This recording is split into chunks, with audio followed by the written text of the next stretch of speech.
함께 성경 말씀 보도록 하겠습니다.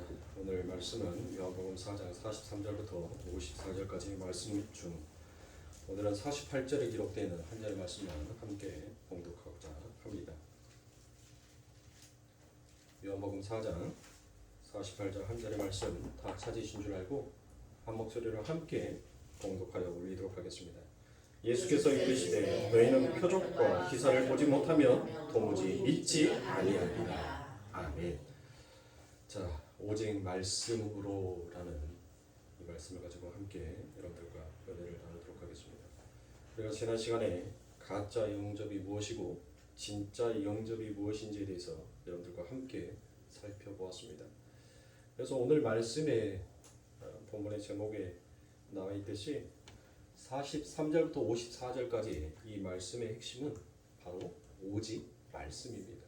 그래서 이 오직 말씀이라는 이 말을 우리가 다른 말로 바꾸면 하나님의 언약이다라고 그와 같이 표현할 수도 있습니다.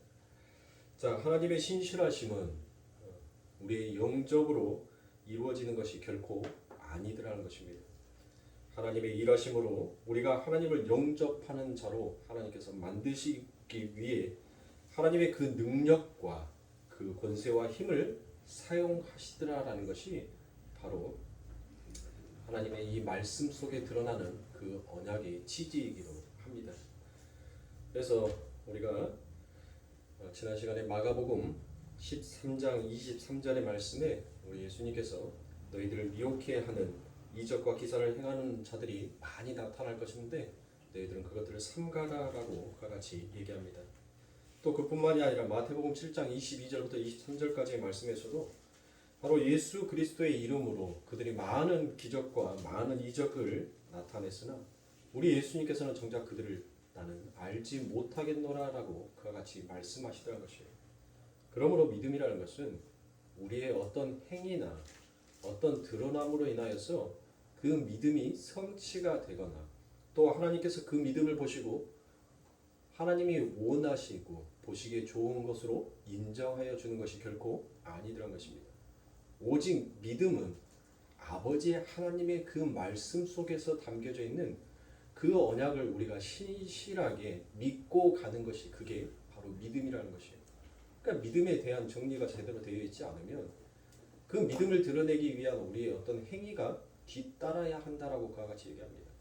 그러나 그 행위를 결코 주는 것은 나의 열심으로 된 것이 아니라 바로 하나님의 선물로 주어지게 된다는 것을 우리는 먼저 알아야 되는 것이에요.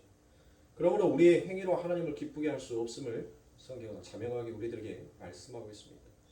성경은 분명하게 우리에게 믿음이 없이는 하나님을 기쁘게 할 수도 없고 믿음이 없으면 하나님의 나라를 볼 수 없다라고 그와 같이 분명하게 말씀합니다.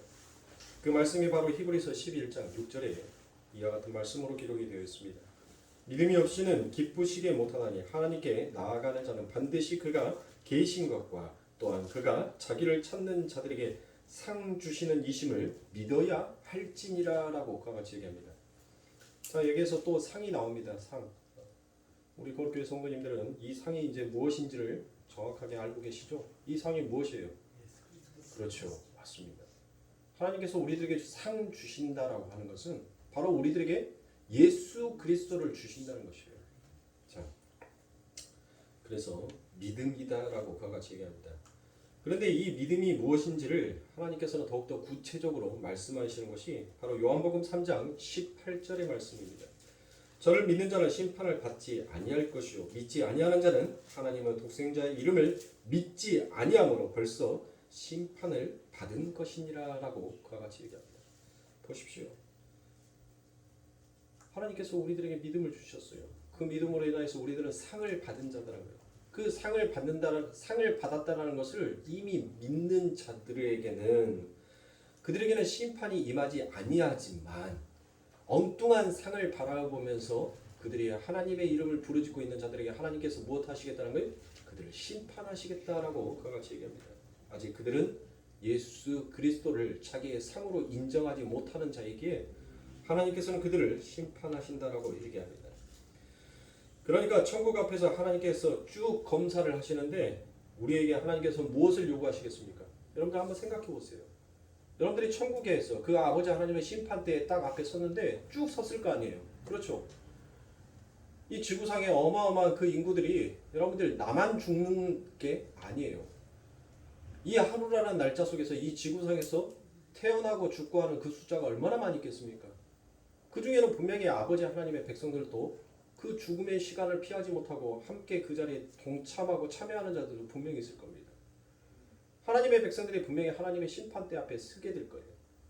그 하나님의 심판대 앞에 섰었을 때 하나님께서는 그들을 뭘 보시겠냐고요. 그들을. 하나님께서는 성경에서 말씀하잖아요. 뭘 본다라고 얘기해요. 믿음을 본다라고 얘기하는 거예요. 믿음.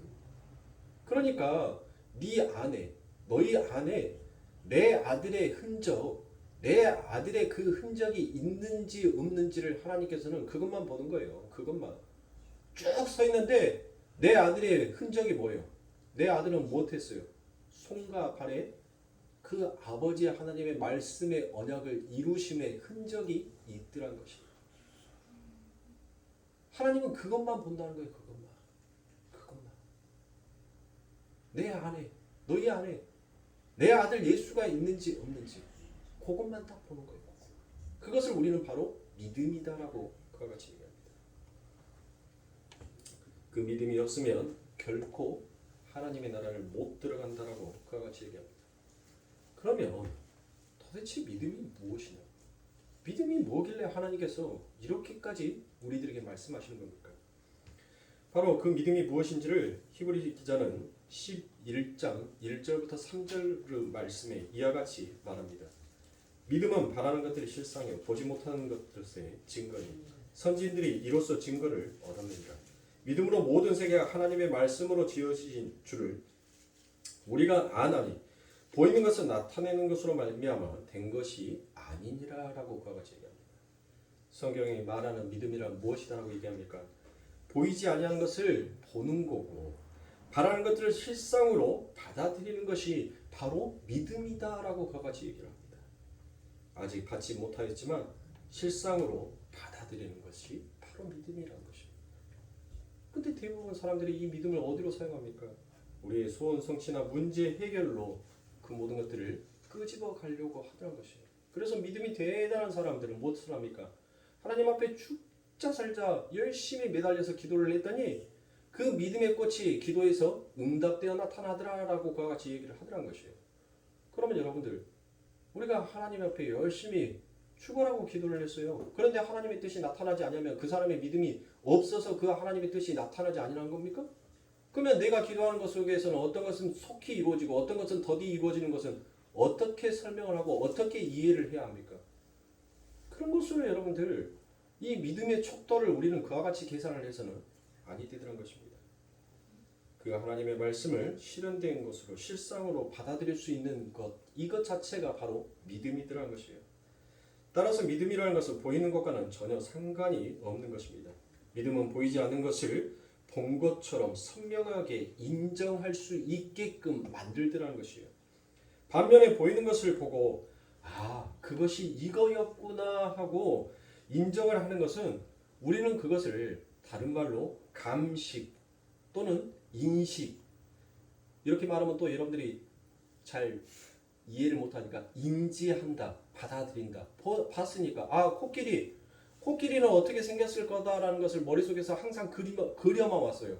그런데 동물원에 가서 그 코끼리를 보니까 그것을 내가 머릿속에서 생각했던 그 생각과 실질적으로 내가 봤던 그 코끼리의 모습과 똑같구나 하고 인지하는 거예요. 인지. 그것은 바로 믿음과는 별개인 것입니다. 믿음과는 전혀 다른 것이에요. 그래서 열심히 기적을 쫓아다니면서 기적을 보고 그리고 그 기적을 보고 신기해하고 놀라면서 신앙생활을 하고 있는 사람들은 지금 무엇을 하고 있는 거예요? 뭘? 바로 인지를 하고 있는 거예요. 자기의 머릿속에서 그 믿음이라는 어떤 그림을 그려놓고 그 그림이 마치 삶에 보여지는 그림처럼 딱 드러나게 되니까 믿음은 이거였구나. 신앙은 이거였구나. 하나님을 섬긴다는 것은 이거였구나라는 것으로 인지하게 된 것이 바로 그들이 생각하는 믿음이다라고 그와 같이 얘기합니다. 그런데 하나님께서는 이와 같은 인지를 때로는 사용하실 때도 있어요. 언제 사용하십니까? 언제 사용하세요?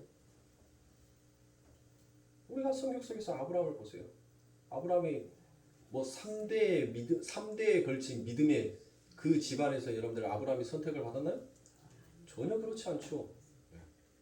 전혀 안 그런단 말이에요. 아브라함은 믿음이 무엇인지도 몰랐어요. 하나님의 이름조차도 몰랐어요. 그는 우상에 쩌들어서 살았던 사람이었습니다. 근데 하나님께서는 그 아브라함에게 믿음을 선물로 줘요. 그리고 난 다음에 그 믿음이라는 것이 무엇인지 인지할 수 있게끔, 그가 받아들일 수 있게끔 하나님께서는 마치 앞으로 장차 이루어질 일을 내 앞에서 보여지는 그림처럼 하나님께서는 그에게 설명하여 말씀하여 주기도 합니다. 그러니까 믿음이 없는 사람들에게는 하나님께서 이와 같은 인지를 통해서라도 하나님의 그 믿음의 신실하심, 그리고 하나님의 어떠한 분인지를 인지하게끔 하나님께서는 때로는 그와 같은 일들을 사용하시더라는 거예요. 아브라함이 여러분들 생각해 보세요. 성경에 수없이 많은 말씀들을 하나님께서 하십니다. 그런데 우리가 진짜로 믿냐고요? 정말 우리가 그 하나님의 말씀을 하나님의 말씀이다라고 여러분들 과히 인정하고 지냅니까? 우리가 전혀 그렇지 못하다는 것이에요. 전혀 그렇게 살고 있지 아니하다는 것입니다. 그러면 아브라함 여러분들 뭐 믿음이 그에게 딱 들어가니까 어느 순간 그가 믿음이 하나님께서 선물을 딱 주니까 그가 180도 하루아침에 그의 인생과 삶과 모든 인지와 지혜가 여러분들 전부 다 바뀌었어요? 안 바뀌었단 말이에요. 아브라함은 그대로 아브라함이었어요. 그런 아브라함에게 하나님께서는 도저히 그가 내가 누구인지를 알지 못하고 내가 너를 향하여서 어떠한 일을 할 수 있는 하나님인지를 그에게 인지시키기 위하여서 하나님께서는 그를 어디로 무엇을 얘기합니까? 내가 저 바다에 있는 모래알처럼 저 하늘에 떠있는 저 수없이 많은 별들처럼 내가 너에게 복을 줄 것이다 라고 얘기하니까 그때서 무엇하는 거예요? 아, 이 사람이 내게 복을 준다라고 하는데 도대체 그 복이 무슨 복이냐라고 생각했던 이 아브라함에게 하나님께서는 그가 인지할 수 있게끔, 그가 이해할 수 있게끔 하나님께서는 때로는 눈에 보여주셔서 그의 삶을 진짜 믿음의 의로운 자의 삶으로, 믿음으로 의롭다 함을 받은 자의 삶으로 하나님께서는 데려가기 위하여서 그와 같은 일들을 하시기도 하더라는 것입니다. 그런데 여러분들 어때요?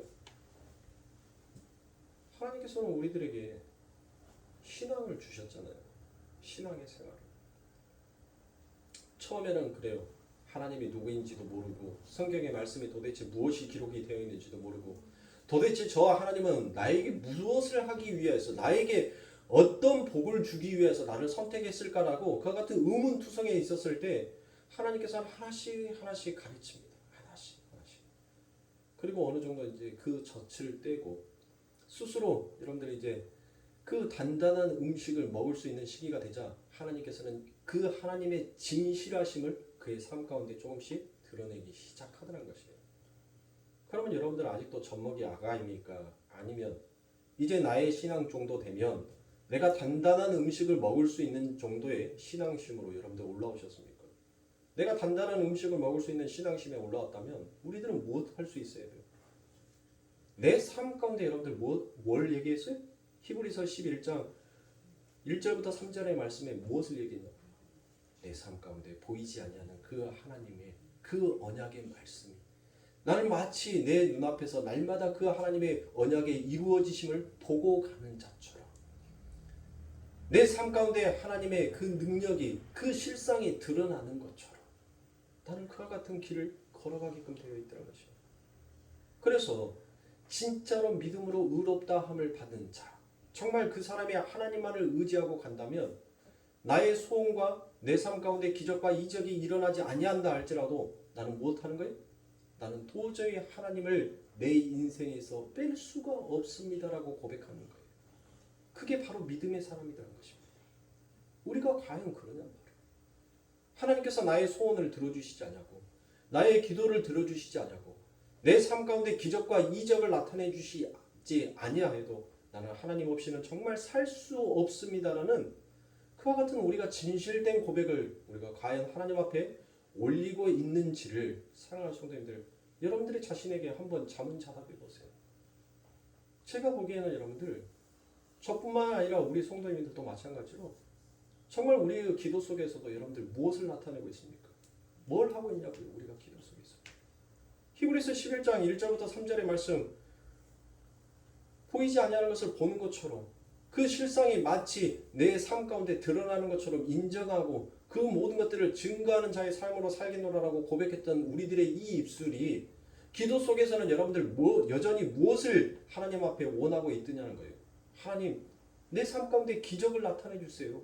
내 삶 가운데 하나님이 진짜 살아계신 하나님임을 하나님 내 눈앞에 좀 보여주세요라고 우리는 그와 같은 기도들을 할 때가 너무 많더란 것이에요. 과연 우리가 이와 같은 믿음을 가지고 하나님 앞에 우리의 믿음을 자랑할 수가 있냐는 것입니다. 그래서 사도 바울이 무엇하는 거예요? 나는 예수 외에는 자랑할 것이 결코 없다라고 얘기하는 거예요. 왜요? 자기의 실상, 자기의 모습을 보고 나니까 어느 하나도 하나님 앞에 내놓을 만한 것이 하나도 없다는 것이에요. 여러분들 봐보세요. 하나님께서는 우리들에게 원하시는 것은 여러분들 무엇을 원한다고 했어요? 우리가 하나님 앞에 천국에 갔었을 때 여러분들 우리가 가지고 가야 할 것은 뭘 가지고 가야 합니까?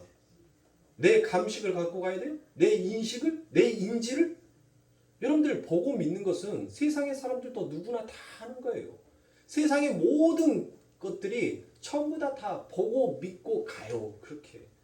그러나 우리는 보이지 아니하는 어떤 다른 사람으로부터 주어지는 어떤 능력이 내 안에 담아짐으로 인하여서 그것을 마치 보는 것처럼 가는 자가 바로 하나님의 백성이에요. 그래서 하나님께서는 우리들의 삶 가운데 무엇을 요구합니까? 어떤 것을 요구해요? 너희는 믿음으로 의롭다 함을 받은 자의 삶이니까 너희들은 믿음으로 살아라라고 그와 같이 얘기한다는 거예요. 믿음으로 살아라는 말은 다시 말해서 너희들의 삶 가운데는 예수로 살아라는 거예요. 너희들의 모든 삶을 예수한테 초점을 맞추고 그렇게 사는 것이 진짜 사는 것이다라는 것을 우리 하나님께서 말씀하고 계시더라는 것입니다. 그런데 거기에다가 그 아버지 하나님의 나라에 가서 내 삶 가운데 나타나던 그 기적과 이적들만을 쫓다가 그것으로 인하여서 이것이 신앙이고 이게 하나님의 일이고 이게 바로 축복받는 자의 길인가 보다라고 그와 같이 인식하고 인지했던 것을 그걸 가지고 하나님 앞에 내놓겠냔 말이에요. 그래서 제가 아까 예배의 첫 시간에 여러분들에게 말씀드렸던 마태복음의 말씀처럼 하나님께서 나는 너희들을 도무지 알지 못한다라고 얘기하는 거예요. 너희가 아무리 예수의 이름으로 어떠한 일을 했다 하더라도 정말 너희들이 그것을 보이지 아니하고 보지 아니하고 그 아버지 하나님의 말씀 속에 담겨져 있는 그 능력과 권세를 너희가 정말 믿었다라면 너희들의 삶 가운데 그와 같은 일들이 실상 일어나지 아니한다라고도 너희가 정말 하나님을 찬양할 수 있었겠느냐라는 예수님의 또 다른 질문이기도 하는 것입니다. 그러므로 우리가 진짜 하나님의 백성이 맞다면 우리는 어떠한 길로 가야 됩니까? 나의 소원이, 나의 기도가 여러분들 우리 삶 가운데 내 생활 속에서 하나님의 이적이 하나님의 기적이 나타나지 않는다 할지라도 나는 하나님 없이는 이 인생에 있어서 하나님 나는 허무할 뿐이옵니다라는 것으로 그와 같이 우리는 고백할 수 있는 그와 같은 신앙을 우리는 그와 같은 믿음을 키워나가야 하는 것입니다. 그래서 하나님께서 믿음을 우리 하나님의 선물이다라고 그와 같이 얘기합니다. 구원은, 믿음은, 은혜는 결국 하나님의 선물인 것입니다. 그 모든 선물 보따리를 가지고 여러분들 누가 오신 거예요? 예수님께서 오신 거예요. 우리 아버지 하나님께서 제가 어렸을 때 제가 국민학교 다녔었을 때 아버지 손님들이 저희 집에 올 때 가장 그 손에 들고 오는 것 중에서 제일 반가운 선물이 뭐였냐면 종합 선물 세트, 슈퍼에서 파는 5만 과자가 다 들어있어요. 거기 안에 초콜릿도 들어가 있고 사탕도 들어가 있고 과자도 들어가 있고 껌도 들어가 있고 그 종합 선물 세트를 가지고 저희들에게 선물이라고 준 사람이 최고였어요. 최고. 얼마나 좋았는지 몰라요. 그냥 동생이랑 그거 타가지고 보면서 포장지가 파란색 포장지, 빨간색 포장지가 있었어요. 두 가지. 그래서 파란색 포장지는 남자니까 저한테 주고 빨간색 포장지는 동생한테 줬어요. 그래서 둘이서 이제 방에 들어가고 터봐요. 야, 네 거 안에는, 네 상자 안에는 뭐가 있냐? 내 상자 안에는 이거 있는데 네 상자 안에는 뭐가 있냐? 나 내 상자 안에는 그거 없는데. 야, 그러면 그거 같이 나눠 먹자. 그렇게 그랬단 말이에요. 어렸을 때. 보세요. 하나님께서는 우리들의 삶 가운데 있어서 우리들에게 필요하고 우리들이 진짜 믿음으로 의롭다 함을 받을 사람으로 그와 같이 성장하기 위한 것을 하나님께서는 담아서 우리들에게 선물처럼 주시는 겁니다. 근데 우리들은 못하는 거예요. 왜 하나님 내 상자에는 저거에 없어요? 제 상자에는 하나님 사탕도 있고 초콜릿도 있는데 하나님 왜 내 상자에는 사탕도 없고 초콜릿도 없는 거예요? 하나님 공평하신 하나님이시라면서요. 그러면 선물을 주시려면 공평하게 주셔야지. 왜 하나님 제 선물 상자에는 저 달콤한 사탕들을, 저 달콤한 초콜릿을 하나님 왜 빼버리십니까? 라고 그와 같이 우리들은 얘기를 하더란 것입니다. 저도 주세요. 저의 삶 가운데도 하나님 저 달콤한 것을 좀 주세요 라고 말을 하는 거예요. 근데 하나님은 그게 나에게 있어서는 전혀 도움이 되지 않아요. 믿음으로 의롭다 함을 받는 데에 있어서 그게 내 삶 가운데 있어서 있어도 그만이고 없어도 그만인 거예요. 그것은 별로 그거에 중요하지가 않단 말이에요. 지금 아버지 하나님께서 우리들에게 주신 그 선물만으로도 우리들은 충분히 감사할 수 있는 조건들이 그 안에 다 담겨져 있는 거예요. 그런데 우리는 늘 다른 것들을 탐심으로 탐욕으로 늘 갖고자 싶어 하더라는 것입니다. 그게 죄인 거예요. 그게 죄. 그게 감사하지 못하는 죄. 그게 하나님 앞에 늘 불만을 가지고 있는 죄.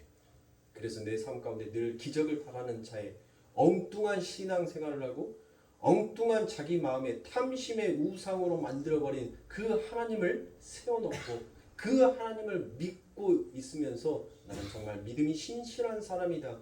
나는 정말 하나님을 위해서 열심히 일하였다라고 그와 같이 자부를 하면서 가는 자들이 너무 많더란 것이에요. 너무 많아요.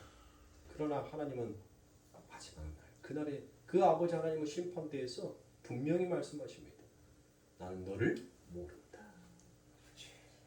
나는 너를 알지 못한다라고 얘기합니다.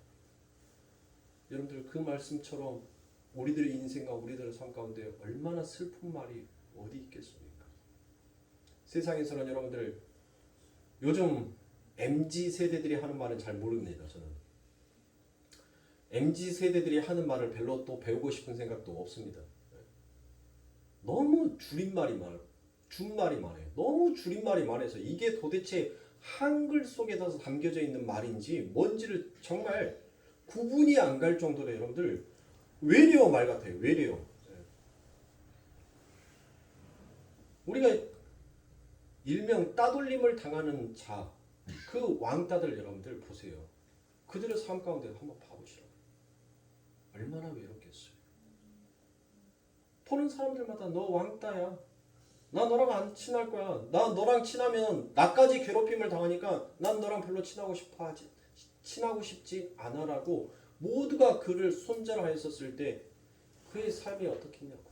사는 것이 아니지 않습니까?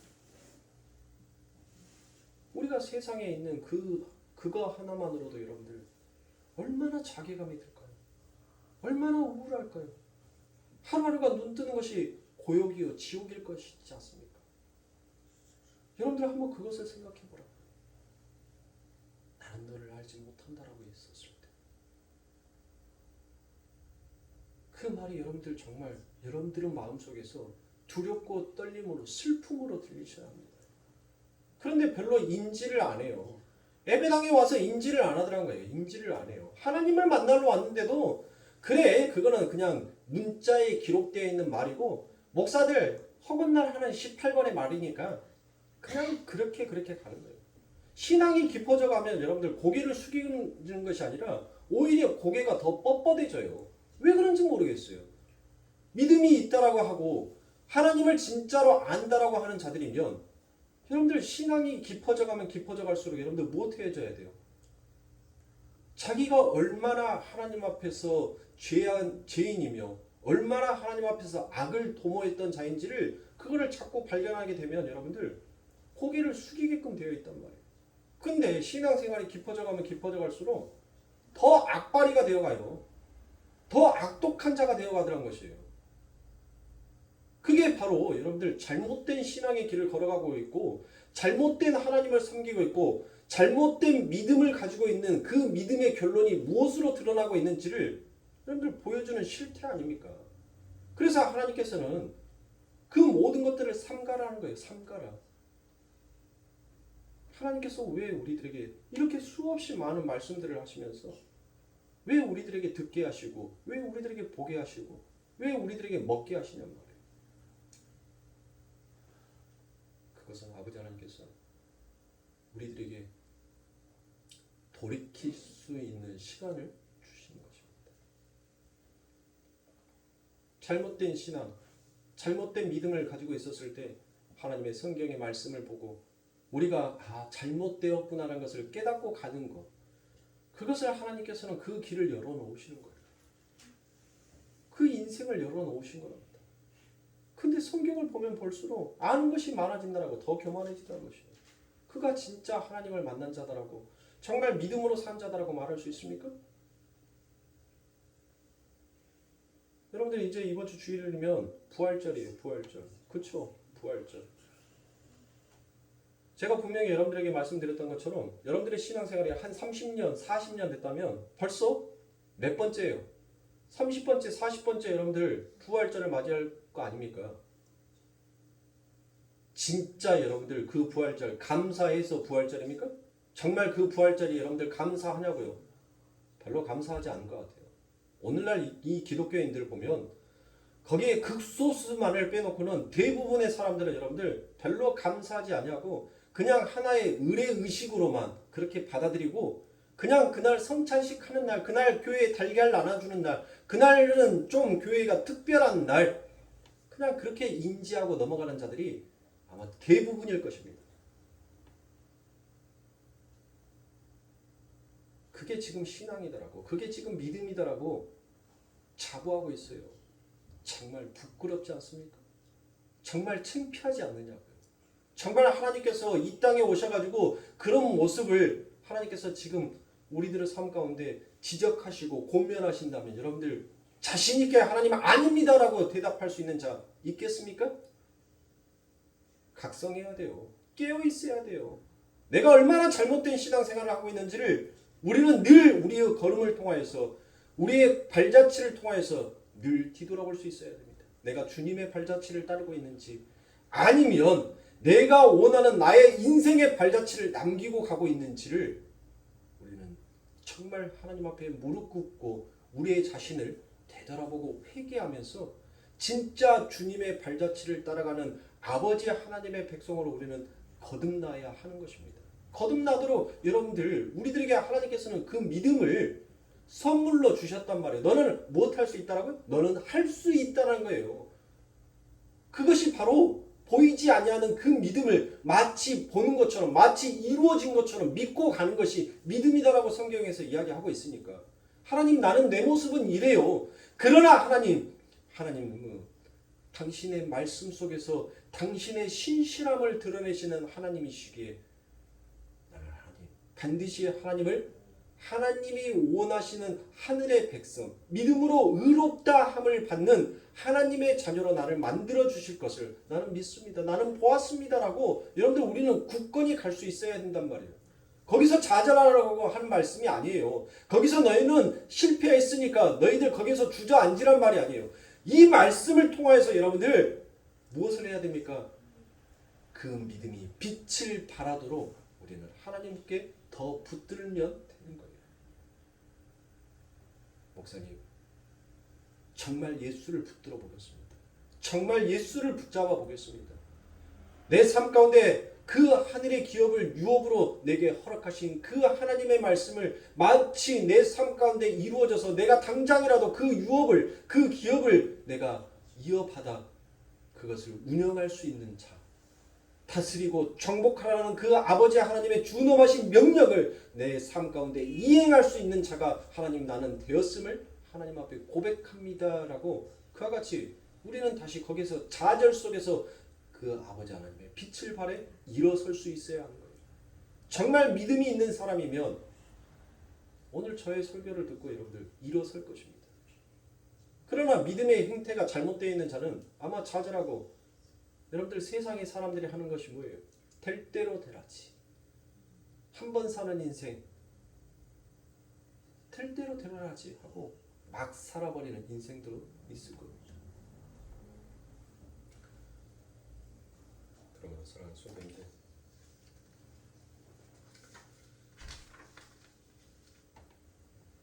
내 삶 속에 소원이 이루어지지 아니하고 기적이 이루어지지 아니하더라도 늘 하나님을 찬양하고 하나님으로부터 오는 그 모든 선물에 우리는 기뻐할 수 있어야 됩니다.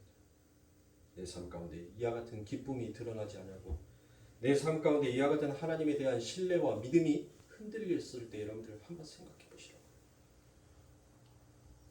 우리들의 삶 가운데 환경을 따지기 시작하고 조건을 따지고 배경을 보기 시작할 때 여러분들 그 뒤에서 여러분들 누가 있는지를 한번 보시라고 말이에요. 내 삶 가운데 내 환경을 여러분들 환경 탓을 하기 시작할 때 정말 믿음으로 보지 못한 것을 보는 것처럼 가는 그와 같은 믿음의 신앙생활을 가지 못하도록 여러분들 우리들의 삶 가운데 눈에 보여지는 환경으로 그 길을 막아버리고 있는 차가 있단 말이에요. 내 삶 가운데 어떤 것이 내 삶 가운데 주어지면 감사, 주어지지 아니하면 불평과 불만으로 나오게끔 우리를 그렇게 조종하는 어떤 자가 있단 말이에요. 여러분들 다 알아요. 다. 그 자가 누구인지를 다 안단 말이에요. 제가 굳이 말을 하지 아니하여도. 네?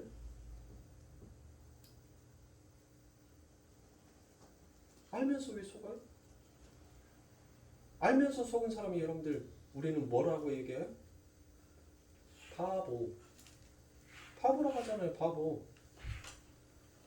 정말 믿음으로 보이지 아니하는 것을 보는 것처럼 실상으로 받아들이면서 가게끔 하는 그 하나님의 언약의 신실하신 말씀을 자꾸 막이는 환경과 조건과 내 삶 가운데 모든 배경들을 통해서 그 모든 것들을 가리워버리면서 감사하지 못하고 기뻐하지 못하고 그 아버지의 하나님의 나라를 소망을 바라보지 못하고 늘 보이는 것을 쫓아가게끔 기적을 쫓아가게끔 내 삶 가운데 소원 성취를 쫓아가게끔 그렇게 쫓아가게끔 만드는 그 마귀의 행태를 마귀의 일함을 우리는 다 알고 있단 말이에요. 알고 있어요. 알고 있는데 왜 속냐 말이에요. 그래서 하나님께서는 삼가라는 거예요. 삼가. 너희 다 알고 있다는 거예요. 왜요? 내가 바로 그것을 알 수 있게끔 너희들의 삶 가운데 그 믿음을 선물로 주었기 때문에 그 믿음이 너희들의 삶에 주어질 때부터 너희들은 그것을 안 자다는 거예요. 하나님의 일과 마귀의 일이 무엇인지를 구별할 수 있는 자가 되었다는 것이에요. 세상과 아버지의 하나님의 나라를 비교할 수 있는 자, 빛과 어둠이 무엇인지를 구별할 수 있는 자가 되었다는 거예요. 그래서 너희들은 삼가하는 거예요. 너희들은 빛의 자녀니까, 빛을 아는 자니까, 빛을 아는 자는 빛을 쫓아서 가라라고 그와 같이 말씀하시는 겁니다. 그러므로 사랑하는 성도님들, 저와 여러분들은 빛을 쫓아서 달려갈 수 있기를 늘 하나님 앞에 소원하셔야 됩니다.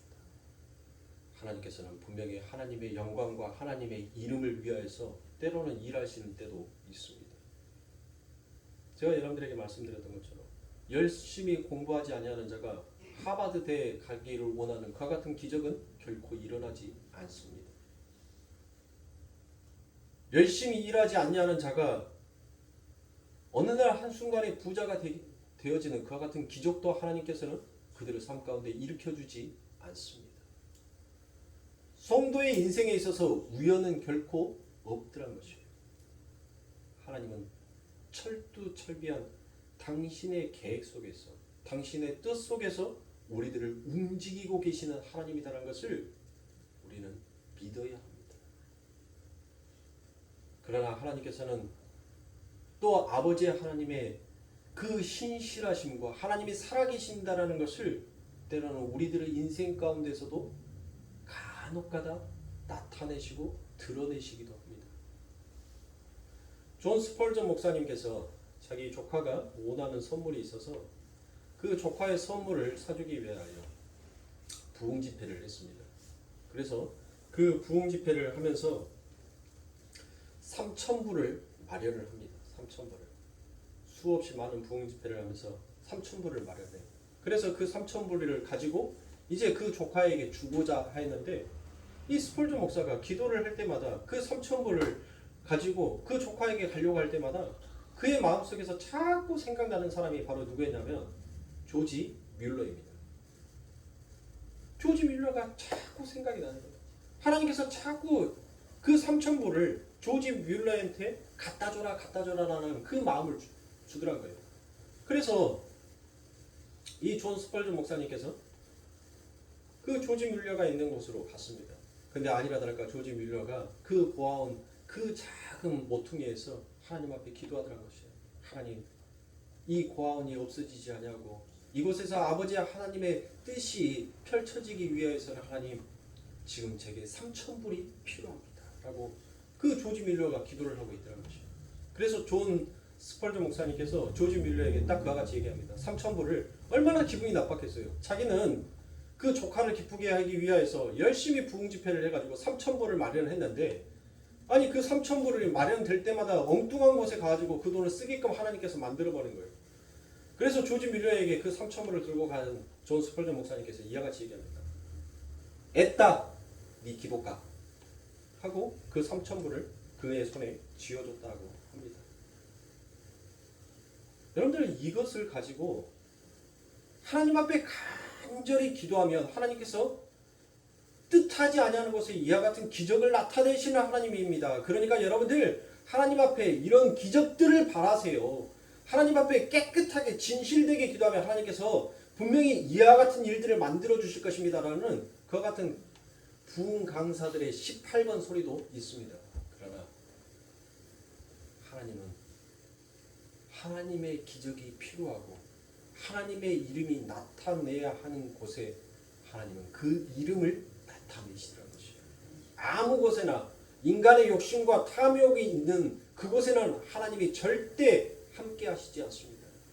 정말 순결한 자의 마음, 정말 깨끗한 마음으로, 정말 정직한 마음, 의로운 마음으로 하나님 앞에 아뢰었을 때 하나님께서도 움직이시는 거예요. 하나님께서도 일하시는 거예요. 정말 우리가 생판 모르는, 정말 남을 위하여서 아무 계산 없이, 아무 조건 없이 그 사람의 배경과 그 사람의 환경을 보지 아니하고 정말 순수한 마음으로 하나님 앞에 그를 위하여서 기도하였을 때 그것에 하나님의 일하심도 함께 드러나게 되어 있습니다. 근데 과연 우리가 그러냐고, 과연 우리가 그렇게 그렇다라고 말할 수 있냐고. 우리는 늘 조건 속에, 조건에 반사하는 그와 같은 악이 우리 안에 항상 담겨져 있는 거예요. 아무리 그 빛을 비추어도 우리는 그 빛을 흡수하는 자가 아니라 오히려 그 빛을 다른 쪽으로 반사시켜버리는 자가 우리들한 것이에요. 그러므로 사랑하는 성도님들, 우리들 마음속에 이 마음을 부드러운 마음으로 바꿔주신 아버지 하나님, 그 일하심이 바로 기적인 거예요. 내 삶 가운데 이것이 바로 기적인 것이에요. 내가 하나님의 말씀을 아멘하고 받아들일 수 있는 게 이게 기적이란 말이에요. 그런 게 어디 있어? 이게 바로 뭐예요? 그런데 여러분들 보세요. 이 하나님의 기적이 우리들의 삶 가운데 나타나잖아요. 우리들의 삶 가운데 늘 드러나잖아요.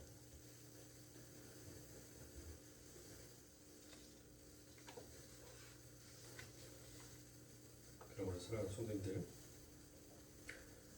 이와 같이 엉뚱한 기적을 쫓지 마시고 진짜 하나님께서 원하시는, 진짜 하나님을 영접하는 그와 같은 자의 삶으로 여러분들이 늘 깨어 있어야 할 것입니다. 자, 이와 같이 오늘까지 해서 이 왕의 신하를 고치는 서론의 긴 장이 끝났습니다. 이제 오늘부터 잠깐 짧게나마 본문의 말씀을 여러분들과 함께 들어가도록 하겠습니다. 자, 이 왕의 신하의 아들을 고쳐주는 사건은 바로 그러한 관점에서 우리가 함께 살펴보아야 하는 사건입니다. 그렇게 표적만을 보고 예수님을 환영하고 영접했던 갈릴리 사람들이 끝내는 예수님을 살해해 버리는 것과는 다르게 어떤 사람이 그런 표적들과는 관계없이 오직 예수 그리스도의 말씀으로 예수를 믿게 되는 사건이 바로 왕의 신하의 아들을 고치는 사건이 담고 있는 내용이더라라는 것입니다. 그래서 본문 46절에 예수께서 다시 갈릴리 가나에 이르시니 전에 물로 포도주를 만드신 곳이라 왕의 신하가 있어 그 아들이 가버나움에서 병들었더니라고 그와 같이 얘기합니다. 자, 예수님께서 갈릴리 가나에 이르셨을 때 여러분들 자 가나는 대략 32km 정도 떨어진 곳입니다. 32km 정도. 가버나움에서 헤롯 왕의 신하가 예수님을 찾아왔습니다. 그런데 성경이 그 왕의 신하가 찾아온 가나를 무엇이다라고 우리들에게 친절하게 설명해 주고 있어요. 뭐라고? 그 다음 뒤에 가나에 이르시니 뭐라고 그 뒤에 나와 있습니까? 전에 물로 포도주를 만드신 곳이라라고 그와 같이 얘기하죠. 자, 물로 포도주를 만드신 이것이 어디예요, 여러분들? 가나의 혼인잔치 사건을 여러분들 머릿속에서 먼저 생각할 수 있죠. 그러니까 요한이 여러분들 얼마나 철두철미한 사람입니까? 이 가나의 혼인잔치의 이 첫 번째 표적 다음에 두 번째 표적을 무엇을 넣는 거예요? 왕의 신하의 아들을 고치는 사건을 이 안에다 끼워 넣었다는 것은 결국 무엇을 얘기하고 싶어하는 거예요? 이 요한은. 그러니까 이 땅에서는 너희들이 아무리 잔치와 연회를 열어도 그것은 온전한 잔치가 될 수 없다라는 것을 함께 이 요한은 설명하면서 그 잔치가 진정한 잔치로 끝나기 위하고 진정한 연회가 이루어지고 진정한 기쁨의 잔치가 되기 위해서는 반드시 너희들의 삶 가운데에는 누가 필요하다는 거예요? 바로 예수가 필요하다는 것을 이 요한은 그것을 다시 한번 예수를 드러내기 위한 두 번째 표적으로 이 왕의 신하를 고치는 사건을 여기에다가 집어넣은 것입니다. 그러니까 모든 표적은 지금 누구를 가리키는 거예요? 예수를 가리키고 있는 거예요. 예수를. 다른 것을 설명하고 있는 것이 아니에요. 이것을 가지고 사사로이 세상의 것으로 여러분들 사사로이 풀지 마셔야 합니다. 이 왕의 신하를 고치는 사건에 대해서는 수없이 많은 목사님들이 설교를 했고 또 여러분들 또한 이 설교에 대해서는 수없이 많은 설교들을 들어왔을 거예요. 그것은 여러분들 우리가 세상에 일어나는 어떤 사건과 표적을 가리키는 것이 아닙니다. 요한은 철두철미하게 바로 그 예수님을 부각시키고 그 예수님의 높임을 설명하고 있는 거예요. 그러므로 저희가 하늘의 성도고 믿음으로 우리의 눈이 밝아진 자라면 우리는 이 말씀 안에서 누구를 발견해야 돼요? 그래요. 예수를 발견할 수 있어야 되는 것입니다. 즉, 이 요한은 예수 그리스도의 죽으심과 부활로만 어린 양의 혼인잔치는 비로소 완성이 될 수 있다는 이야기가 물로 포도주를 만드는 사건이었다는 것을 그 안에 함께 내포하고 있는 것입니다. 예수 그리스도가 7번째 항아리가 되셔서 그 잔치를 잔치답게 회복시키는 것이 바로 가나안의 혼인잔치의 이야기였지 않습니까? 마찬가지로 죽어가는 왕의 신하의 아들을 고치는 사건 또한 예수 그리스도의 십자가와 부활만이 죽은 자를 살리는 유일한 길임을 바로 설명하여 내고 있더라는 것입니다. 그래서 왕의 신하의 아들이 병들었다라고 표현하지 아니하고 죽어간다라고 그와 같이 표현을 한 것이고 그의 아들의 병이 나았다라고 표현하지 아니하고 그가 살았다라고 그와 같이 표현을 한 것입니다. 그러니까 즉 무엇을 말하는 거예요? 예수 그리스도의 죽으심으로 말미암아 진짜 죽어야 할 자가 살아났다라는 그 이야기를 즉 구속사의 이야기를 이 안에 함께 내포하고 있더라라는 것입니다.